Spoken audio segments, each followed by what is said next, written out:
some of you may have noticed.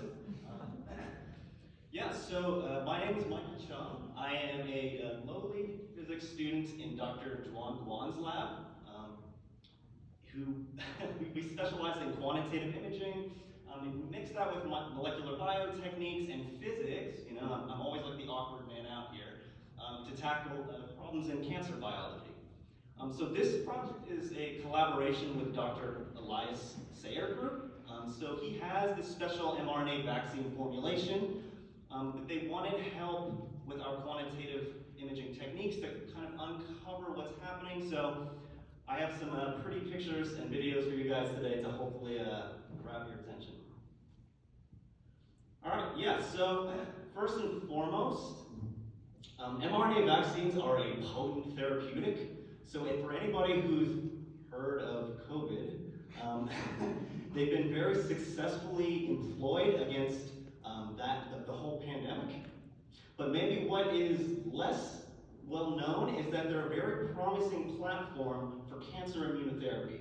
So this little schematic that I'm very proud of put together is how kind of Dr. Sayer's formulation works. So you go to your tumor, you extract the tumor mRNA, you mix that with some sort of carrier. So in this case, it's a cationic liposome. You know, negative sticks to positive. That makes something. And then from here on out, you have your immunological effect. So you're more or less, to kind of gloss over that, you're teaching your immune system to identify and kill cancer. And for the second bullet point here, it goes without saying, you guys specialize in this stuff where the nano microscale properties of your vaccine, whatever your delivery system is critical in how effective your vaccine, is doing its job. And so again, this is a collaboration with Dr. Sayer's group. So when we mix the two, it does its job, but what is the intermediate? That again is the really critical question that we try to collaborate with to answer these questions. So what is the morphology? What do these things look like? How does this vaccine evolve over time? And how can we possibly leverage those insights to maybe make the vaccine better? All right, yes, so the first thing that you would naturally do is let's just label the liposomes and let's just see what they look like. So if you don't add RNA, you get this very pretty thing that you can stare at probably all day, where you have just the little guys just dancing in and out of solution. But when you add mRNA, you get these fascinating looking structures here. And this took both us and our collaborators by surprise.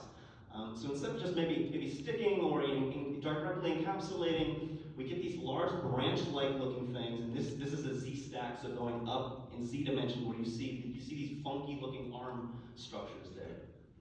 Okay, so the natural question is, given that we do quantitative imaging in our lab, we're writing custom image analysis scripts to do all this stuff, what can quantitative analysis actually tell us about these structures at this point? And the very first thing, not surprising based on the images, is that these things are much bigger than the actual liposomes. So when you mix RNA, this distribution broadens. And so, we get these large variable-sized assemblies, large being, to the nano people here, micron scale. And so if we dig a little bit more, we also see that these structures are not compact. Maybe, powered imaging, also not surprising. But one way to quantify the compactness of a structure is through its fractal dimension. There's many different ways you can do this. One way that we do, using our image analysis, is that you essentially, you can slice the scripts, the image analysis scripts identify planar areas. So you just take a slice through your structure, and you just look at how the area depends on the size of the object. That this exponent here is what the fractal dimension is. So for objects like a disk, that exponent is going to be around 2, like a circle. But interestingly, all these people who got famous off of looking at diffusion limited aggregation and all that stuff, they discovered that branch structures like this have a lower exponent, have a lower fractal dimension. And so, lo and behold, if we do this analysis on our own structures, and we do a little log-log plot and look at a fit, we see the fractal dimension of the structures we're looking at has a similar fractal dimension there. So, yeah. And then the next natural question would be, after we've kind of looked at the static properties here a bit, how does this vaccine evolve in time? Right, and so the first thing that we can do here, taking advantage of fluorescent imaging, like one of the awesome properties is that it's multiplex, meaning that you can label like a bunch of different things and look at how they co-evolve over time. And so the green here is the mRNA in solution. The pretty magenta, as before, is the liposome. And one thing that you immediately notice is that they colocalize, or they adsorb very quickly. Perhaps not unexpected. The mRNA diffuse around the solution, they're negative, they stick to the liposomes. And so that is our first picture of what's happening. So you have mRNA absorption happening relatively quickly after you mix. If you wait a bit longer, what you see are types of interactions like this. So you have these mRNA-bound liposomes, which are then sticking to one another. The mRNA is kind of forming these patchy pieces on the little DOTAP, or the liposome. DOTAP is the chemical group. And then they move around, and then they stick to one another. And so you can see here, these are some of the prettiest ones I could find. The first row here, you see clearly two separate structures. Time steps on, they click together, and then as time goes on, they stay stuck together. Okay, so then we have the first step, we have this mRNA absorption, and then the second step is that we have the mRNA-bound liposomes then sticking to each other. Okay, so this to kind of put it all together, we take our individual components. Step one, mRNA sticks. The sticky patches from the mRNA then kind of mediate this liposome binding. But at this point, what is not exactly clear would be, what is actually the growth mechanism, right? So what is the process, the physical process, coming from physics, that is governing this temporal evolution here?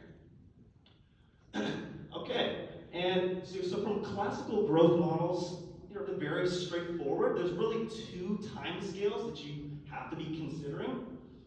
So one is the time scale set by diffusion. So in other words, how quickly do these little structures wiggle around in their solution?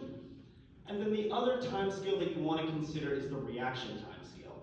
So how quickly do the structures stick together?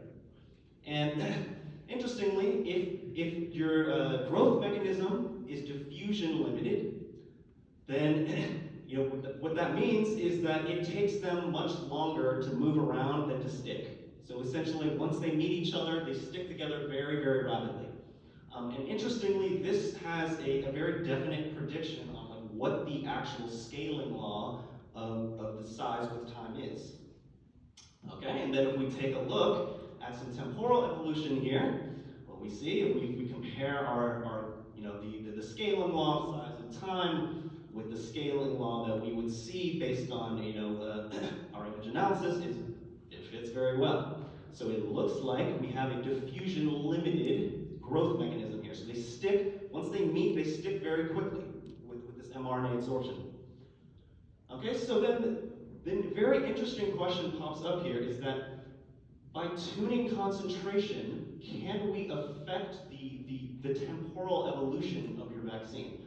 So by changing concentration, very simply, the very simple thought of that would be is if I separate these particles in solution by changing the concentration, they have to take longer to wander to each other. How does that affect the temporal growth? And what we find is a yes, for sure. So each one of these columns represents a specific dilution, a change in concentration. So the first column here is like the plain old vaccine, so to speak, not doing anything to it. You can see how it changes over time.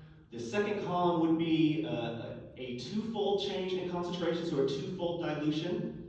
From there, you can see its corresponding growth curve is suppressed. And then on the end here, you have your 5x, and so it is even further suppressed, as you would expect. You know, you're separating each one of these, you know, on average in solution more by further diluting. Okay, and given that you notice this, the very natural question would be, if we kind of circle back to what was mentioned in the intro slide, the physical properties of your vaccine impact the efficacy.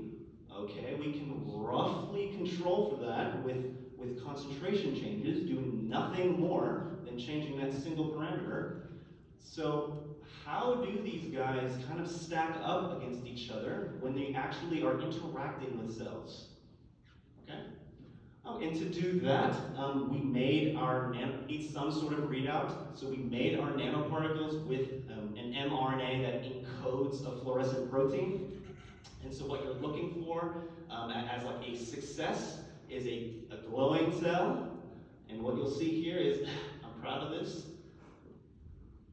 I actually caught this by like accident on my very first live cell imaging experiment. We were literally just testing the stage incubator, and I was just like, screw it, let's just throw some nanoparticles in there, and while we tested it, and this was one of 2 events that we caught while this happened, and have not seen it since. So I'm glad that we got it that time.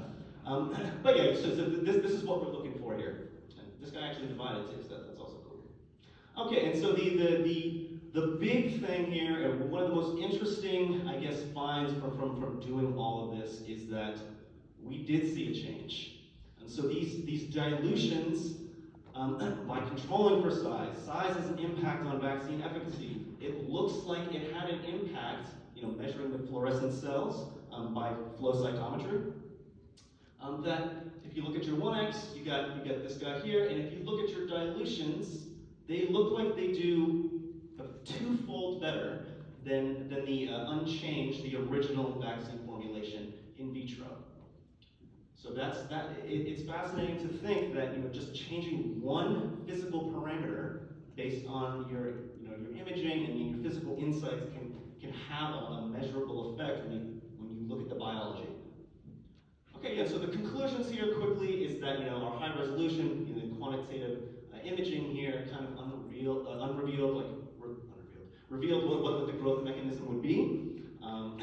And then we were able to build a model kind of what's happening using the multiplex real-time imaging of the system.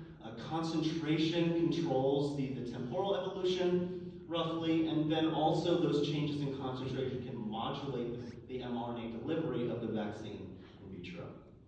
Okay, so that's the end. Many thanks to these awesome people. Hector, who's a member of Elias's team, so helpful. I can't even tell you how many times this guy has just like given us information or given us like materials. I'm bothering him all the time. Dr. Sayer, he's awesome. Most enthusiastic character you will ever meet in your entire life. He makes me feel like I'm like saving the world or something.